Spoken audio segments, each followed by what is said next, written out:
नमस्कार, जोहार। चलिए जानते हैं झारखंड की ताजा खबरों को, लेकिन उससे पहले अगर आपने अभी तक इस चैनल को सब्सक्राइब नहीं किया तो सब्सक्राइब कर लें, जिससे कि आपको झारखंड की ताजा खबर रोजाना मिलती रहे। सबसे पहली बड़ी खबर, सीएम हेमंत सोरेन की पुलिस को नसीहत, कहा कि कार्यशैली सुधार लें वरना कार्रवाई के लिए तैयार रहें। मुख्यमंत्री हेमंत सोरेन ने विधि व्यवस्था एवं अपराध नियंत्रण की स्थिति को लेकर राज्य के वरीय पुलिस अधिकारी को तलब किया। वर्तमान में राज्य के भीतर हो रही छोटी बड़ी आपराधिक घटनाओं को लेकर कड़ी आपत्ति जताई और अधिकारियों से कहा कि पुलिस अपनी कार्यशैली सुधार ले, नहीं तो कार्रवाई के लिए तैयार रहें। किसी के दबाव में आने की आवश्यकता नहीं है। मुख्यमंत्री ने 15 दिनों के भीतर राज्य में विधि व्यवस्था में सुधार लाने एवं आपराधिक घटनाओं पर लगाम लगाने का आदेश दिया है। बड़ी खबर, पेशा कानून नहीं बनने पर अपनी सरकार पर बरसे लोबिन हेम्ब्रम। दीपक बिरुआ ने भी उठाए सवाल। झारखंड विधानसभा के मानसून सत्र के तीसरे दिन विपक्ष के हंगामे के बीच पेशा कानून के सवाल पर लंबी बहस हुई। सत्ताधारी दल झारखंड मुक्ति मोर्चा के विधायक लोबिन हेम्ब्रम ने खनन लीज से पहले ग्राम सभा नहीं किए जाने को लेकर सरकार को घेरा। सत्ता पक्ष के विधायक दीपक बिरुआ ने उनका साथ दिया और कहा कि 1996 में पेशा कानून बना है। इस कानून में प्रावधान किया गया कि 1 साल के अंदर राज्य सरकार इसकी रूल बुक बना ले, नहीं बनने पर अनुसूचित क्षेत्र में पेशा कानून स्वतः ही लागू माना जाएगा। सरकार और उच्च अधिकारी जिम्मेदार बताए गए हैं और सदन में इसका जवाब मांगा गया। सत्ताधारी झारखंड मुक्ति मोर्चा के विधायक लोबिन हेम्ब्रम ने अपनी सरकार को कटघरे में खड़ा किया और कहा कि जब राज्य में पेशा कानून को लेकर राज्य सरकार अब तक रूल बुक बनने की प्रक्रिया में ही है, तो कैसे और किस नियम से ग्राम सभा के बिना लीज का आवंटन किया जा रहा। बड़ी खबर, कोल इंडिया की नई पहल, खदानों के पानी का सिंचाई और पेयजल जैसे कार्यों में होगा इस्तेमाल। कोयला खनन के चलते हो रहे प्रदूषण को लेकर कोल इंडिया ने एक नई पहल की शुरुआत की है। प्रदूषण की रोकथाम के लिए कोल इंडिया पेयजल और सिंचाई जैसे सामुदायिक कार्य में तेजी लाएगी। कोयला खदानों से निकलने वाले पानी का उपयोग ज्यादा से ज्यादा सिंचाई के लिए किया जाएगा। इसे लेकर सभी कोयला कंपनियों को प्राथमिकता के आधार पर काम करने के लिए कहा गया है। साथ ही स्थानीय जनप्रतिनिधियों से भी इस संबंध में सुझाव मांगे गए हैं। कोल मंत्रालय की रिपोर्ट के मुताबिक 900 गाँव के लगभग 18 लाख लोगों को फिलहाल कोयला कंपनियों से लाभ मिल रहा। यह 8 राज्यों में फैली कोयला कंपनियों के आसपास के गाँव शामिल है।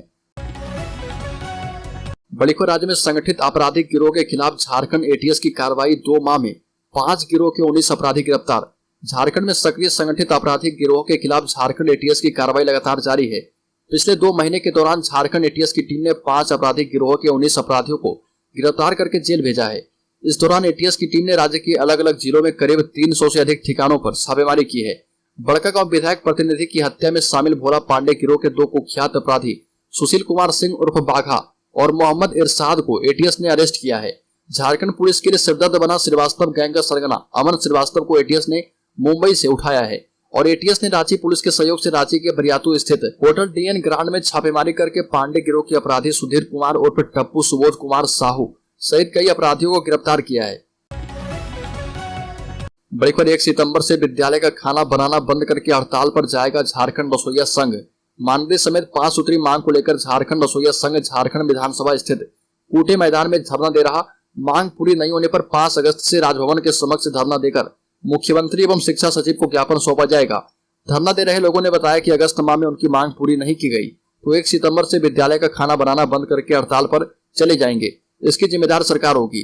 रसोइया संघ की प्रदेश कोषाध्यक्ष अनीता देवी ने कहा कि सरकारी विद्यालय एवं अनुदान प्राप्त विद्यालय में गाँव की गरीब महिलाएं रसोइया एवं संयोजिका पद पर शुरू में 50 रुपए महीना पर काम करती थी और आज भी कुछ 60 रुपए पर काम कर रही है। झारखंड रसोइया संघ ने मांग की है कि पारा शिक्षक के तर्ज पर अस्थायी सेवा शर्त नियम बनाकर उन्हें अस्थायी किया जाए। साल में 2 साड़ी दिया जाए, 5 लाख का निःशुल्क बीमा भी करवाया जाए। सेवा समाप्ति के बाद पेंशन रसोइयों के लिए लागू किया जाए और इसको लेकर 1 सितंबर से विद्यालय का खाना बंद करके झारखंड रसोइया संघ हड़ताल पर जाएगा।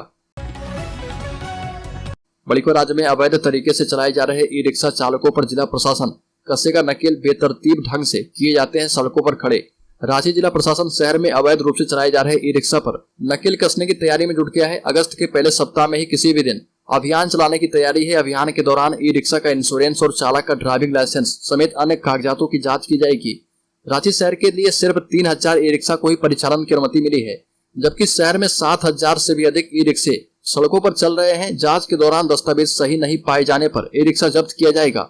ई रिक्शा में बेतहाशा वृद्धि, बेतरतीब और बिना लाइसेंस के परिचालन और नाबालिगों के द्वारा ई रिक्शा चलाने की शिकायत पर जिला प्रशासन ने जांच अभियान चलाने का निर्णय किया है। ई रिक्शा चालकों के लिए शुरू में नगर निगम की ओर से रूट का निर्धारण भी किया गया था, लेकिन निर्धारित रूट पर ई रिक्शे नहीं चलते हैं।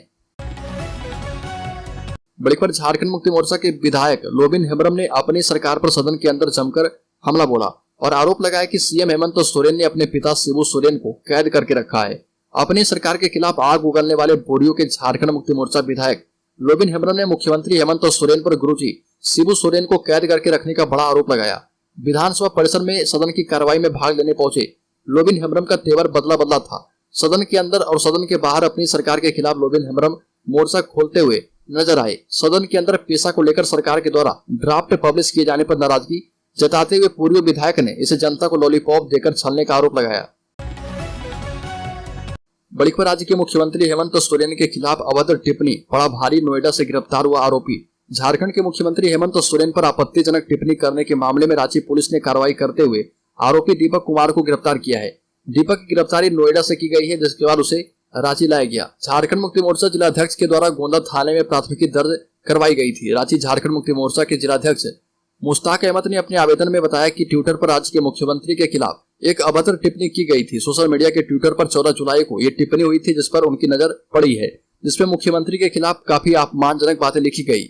इसे लेकर ही रांची के गोंदा थाने में उन्होंने मामला दर्ज करवाया है और मसले में उचित कानूनी कार्रवाई करने की मांग की गई है। बड़ीकर कारोबारी विष्णु अग्रवाल ने सेना की जमीन जानबूझकर खरीदी। उसे पता था कि जमीन सेना की है, फिर भी उसने सौदा किया। जमीन घोटाले की जांच में इन्फोर्समेंट डायरेक्टरेट ने इस रात से पर्दा उठाया है। इसी बीच विष्णु को कोर्ट में पेश किया गया, जहां से उसे जेल भेज दिया गया है। इन्फोर्समेंट डायरेक्टरेट ने विष्णु अग्रवाल के नाम 7 फरवरी 2018 को बनी डीड की जांच की तो पता चला कि जमीन का बाजार मूल्य करीब 27 करोड़ था, लेकिन डीड में 15 करोड़ का भुगतान जमीन के पूर्व के बंसद महुआ मित्रा एवं संजय घोष के खाते में दिखाया।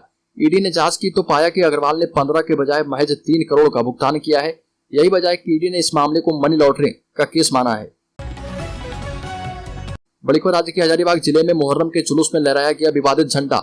झारखंड के हजारीबाग में मुहर्रम के दिन निकाले गए जुलूस में विवादित झंडे के लहराने को लेकर पुलिस ने 2 युवकों को गिरफ्तार करके केंद्रीय कारा हजारीबाग भेज दिया है।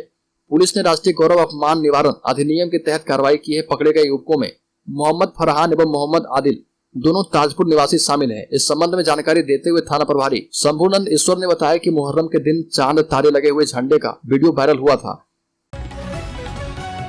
बड़ी खबर सिंह मेंशन के समर्थक धनंजय यादव की हत्या में रघुकुल समर्थक समेत 7 पर मुकदमा दर्ज। झरिया के कतरास मोड़ स्थित सिंह नगर निवासी बीजेपी समर्थक एवं सिंह मेंशन समर्थक धनंजय यादव की घर में घुसकर की गई निर्मम हत्या ने सभी को झकझोर कर रख दिया है। धनंजय यादव की बहन मीना देवी के बयान पर राम बाबू धिक्कार सहित 7 नामजद के खिलाफ मामला दर्ज किया गया है।